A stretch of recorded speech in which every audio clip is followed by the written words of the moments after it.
Let's take a look at the HA1G GMRS Handy Talkie from Retevis and Ailunce.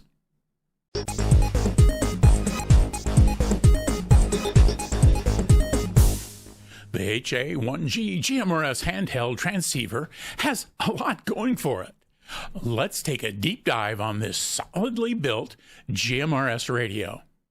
Hi, and welcome to the Gadget Talk channel, where we do reviews and how-tos on a variety of gadgets that catch my eye. If you find this video helpful, please give us a thumbs up and subscribe to the channel. If you found other Gadget Talk videos helpful, please click the join button below the video to see a short video describing why you might want to become a channel member. You commit to nothing by watching the video. I really appreciate it. As we get started, I need to let you know that this radio was provided by Retevis. I've worked with them for the past couple of years, and they have no approval rights to the video and don't even see it before it's published. The opinions are my own. The HA1G has been on Amazon since September of 2023, so just about a year from this recording. I'd call it a budget class radio, though it's toward the top end of that price point. It currently sells on Amazon for about $45. As for the feature set and build quality, it certainly appears to be well worth the money. In this review, we'll be going through the usual things such as a radio tour, power on tour, audio and power tests, and a quick look at the CPS. I'll drop a chapter listing in so you can quickly navigate to what most interests you. Before we jump into the tour, let's take a look at some of the key features. First on the list is the HA1G's High Intrusion or Ingress Protection Score. It has an IP67 rating, which means it's dustproof and can withstand submersion in water up to a meter deep for 30 minutes. If you are an outdoors person, that rating is pretty valuable. Next, the radio has USB-C charging. The USB cable can be plugged into the included desk cradle or directly into the battery. For me, Class C charging is almost a requirement nowadays. Since we're talking about the battery, I probably need to mention that the battery capacity is a large 2,800 milliamp hours. The radio has a 256 channel capacity. I think I mentioned in this upcoming clip 200 channels, and that's wrong. It's 256. Additionally, you can sort those channels in up to 16 zones or categories. I'll demonstrate that in the CPS portion of the review. The last thing I'll mention before our first tour is that there is not only NOAA weather channels, but also NOAA weather alerts. This, again, is a valuable feature for outdoorsmen or those with kind of an urban prepper outlook. Okay, so let's take a look at what you'll get and an exterior tour. So here's the box that the HA1G comes in. The Ailunce label on the top. Let's see what we're going to find inside. First, let's talk charging. It comes with a charge cradle, and it connects via this USB-C. Now, the USB-C cable can be used to charge directly in the radio's battery as well, but for those of you who like charge cradles, this is all there, plus the little wall wart for the USB-C A side of this charging cable. There are a couple other little handy accessories. There's the ever popular wrist strap that you can attach to the radio. The belt clip is right here. The screws are in the radio. We'll see that in just a minute. And then it comes with a programming cable, and that's important because of the increased intrusion protection or ingress protection on this radio. It's got the Motorola style connector, not the typical K1. And so it's got this connector that snaps in. It's got a couple of pins that handle that transmit and receive that your normal K1 connector does, and it screws in tight so that it makes a good connection. Otherwise, as we'll see in a minute, the cap on that is also screwed down tight for the water protection. Last in terms of accessories is the antenna. It's really not an accessory. It's something that you're going to need. But this is different, and this brand has got the male side here in the antenna. So if you look down in here, you're going to see that the little spike in the SMA connector is here. So let's now look at the radio.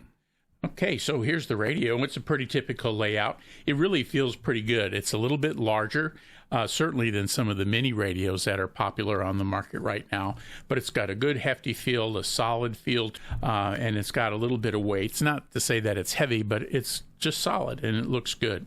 So we've got the speaker here. The microphone is right here by the E in the Ailunce. A nice big screen, menu, exit, up and down buttons, the typical kinds of buttons that you have on one of these with some of the menu items on them. Where this is different is that when you're programming the radio that we'll see in a minute, there's a little chart in the owner's manual that allows you to add letters, and it's the same as the old text phones. You press it 2 or 3 times to get to the letter assigned to that. And since these show menu functions and not letters, the chart on the owner's manual might be helpful as you try to name channels that you program. So that's the front of the radio. Up here on the top, we've got a transmit receive LED. This is the top key that we can program in the radio and in the CPS. It's different in that this one has 2 knobs, and so on, off, and volume here, and then channel select here. And if we're in menus, then we can use this to cycle through menus. And then the other thing is, you notice that this one has got the female or socket side of the antenna SMA here in this side of the radio. And so that's a little different than the typical Baofangs that you see. So you'll want to be aware of that if you're thinking about using a third-party antenna. On this side, we've got the push-to-talk, side key 1, side key 2. On the back here are the screws for the belt clip that I showed you. This is the battery. There's the charge capability back there and a little charging LED. Now you might say, wait a minute, that one's open. What about the water protection? Well, it goes into the battery, not into the radio. So I'm not sure if water doesn't impact this or if there's other things that have kept this battery sealed, but the fact that this is open is not, I don't think, any kind of a big deal. Up here, here's the little loop for the wrist strap that I showed you a moment ago. And then on this side, you can see here's the big screw that covers the connector. Now, this also means that if you have a hand mic or want to use a hand mic, you're going to have to purchase one of those that has that Motorola style connector to maintain the watertight integrity, because that's what you're going to find behind this little cover. So that's a quick tour of the radio and the accessories. Now, let's turn it on and take a look at the buttons and the nice segmented menu system. So let's turn the radio on here and see some interesting differences between some of these other budget class radios that you might have come across before. So we'll turn it on. And so here you can see that it's got a nice colorful screen. The A register is dark blue, the B register is a light blue.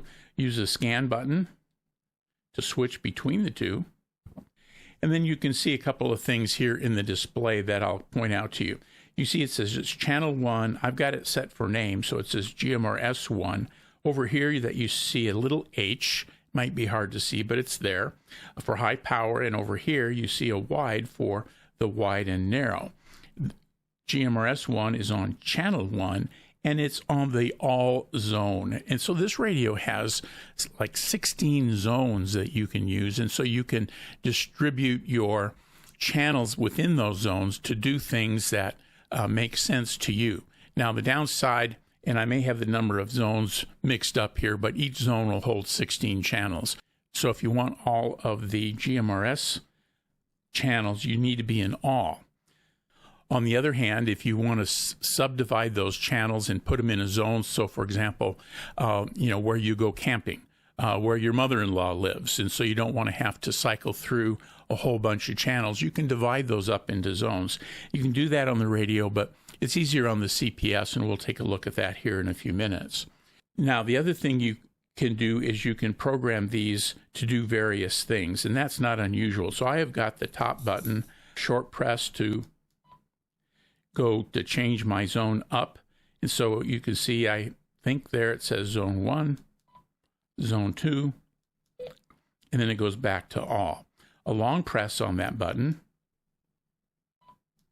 goes to zone 2, so it takes the zones forward and backwards depending on whether it's a long or a short press.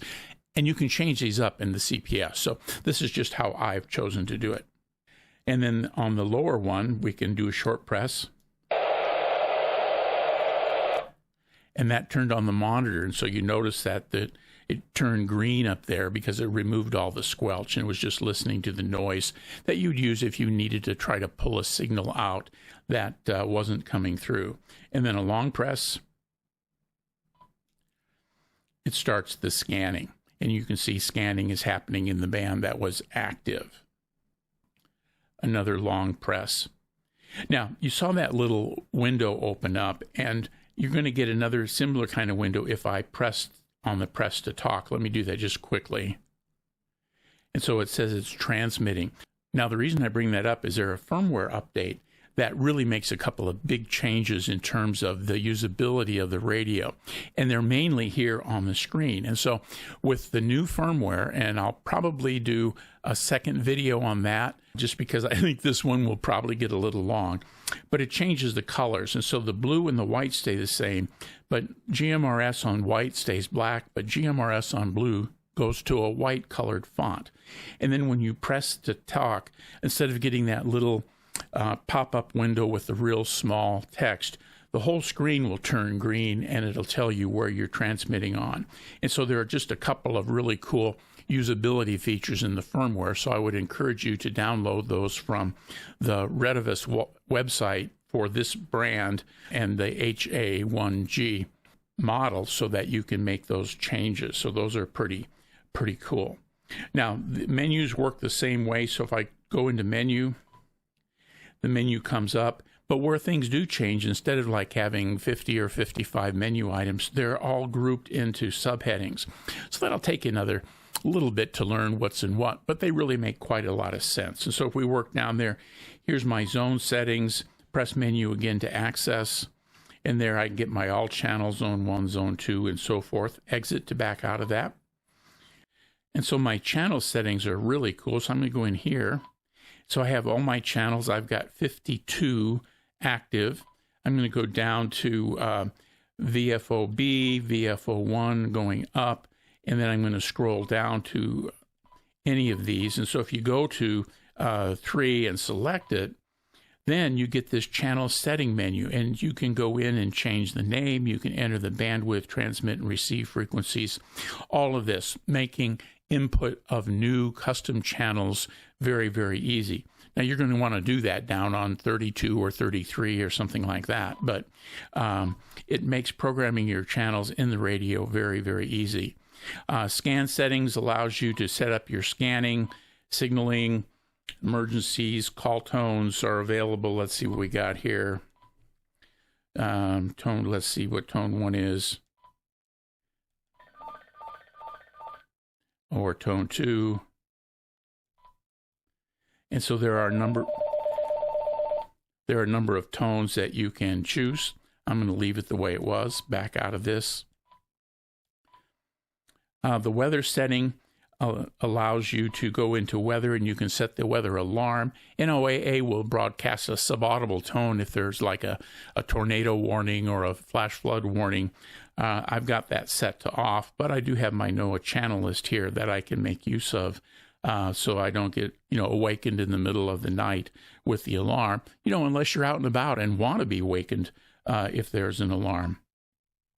FM radio, you can set the FM radio up in the channels, and then a factory reset.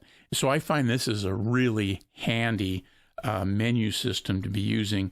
The radio settings have got all those things that you'd expect in radio settings. And so that's how the menu works. And those are some of the highlights of the menu itself. Again, scan button will change from A to B. The lock button will go from dual watch to single watch. A long press will lock it. And so there are a couple of buttons here on the front that are also quite handy.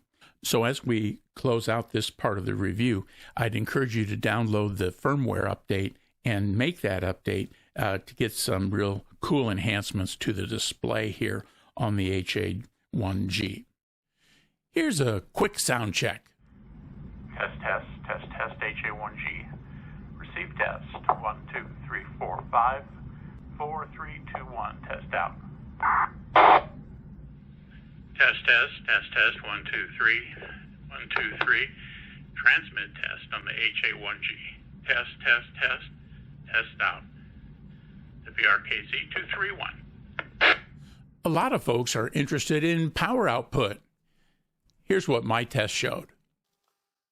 So let's take a look at the power output of the HA1G. And we've got it on one of the lower GMRS channels, GMRS channel 4. And we've got it hooked up to my MFJ874 power meter. We've got it in the lower rim, the 5-watt range, so it's on that lower arc. So here's channel 4. So about 4.1, 4.2 watts. That's pretty good. Now let's go to a repeater channel and see what we get there. So now we're on repeater channel 4. So we'll see how we do up here in the 467 range. Again, the lower arc. And it's a little bit lower, about 3.4 or 3.5. So those are both good readings for a little 5-watt radio. Last, here's a quick snapshot of the customer programming software, or CPS. Look for a deeper dive on the CPS in a separate video, as well as a quick tutorial on how to upgrade the firmware. A recent firmware update is worth the trouble. So here's a quick snapshot of the CPS for the HA1G. We got the typical Windows drop-downs here. I'm going to open up one of my existing programming files to show you that. We've got the basic information. Here we can set our settings. And this appearance is a little bit more like the new Chirp version here with smaller fonts and so forth. You can go in and set zones. So you got zone 1, you click on the zone and it'll come up over here. If you want to add a zone, go to the bottom zone, right click, and you can add a new one. On the channels, you have all of the channels will come up if you click channel, and they go from VFOA down to channel 50. If you want to add more channels, there's up to 200 in this radio, go down to channel 50 and add new, and you can add more. In this display, you can see that I have added a channel down here, on channel 31, and so you can click in these boxes and make changes. You can add frequencies, you can give names, you can add CT CSS codes, or if you have a standard GMRS channel that you want to add a CT CSS code or DCS code, you can do it in this display as well.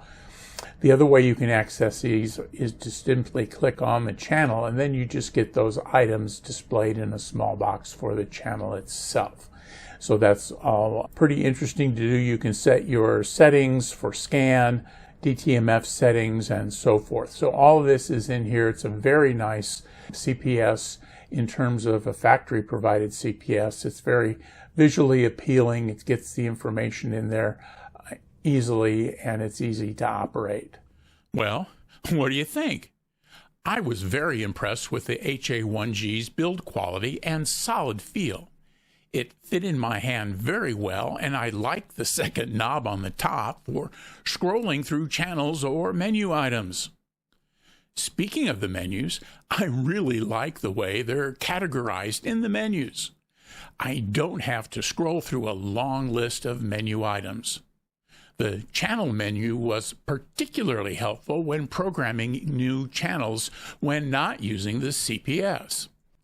I don't recall if I mentioned it or not, but you can name the channels when programming on the radio itself. With many radios, naming is a CPS-only activity. I'll link my CPS and firmware tutorials on the end card to this video and in the description below. Join me over here for those videos and be sure to like and subscribe. Thanks for watching.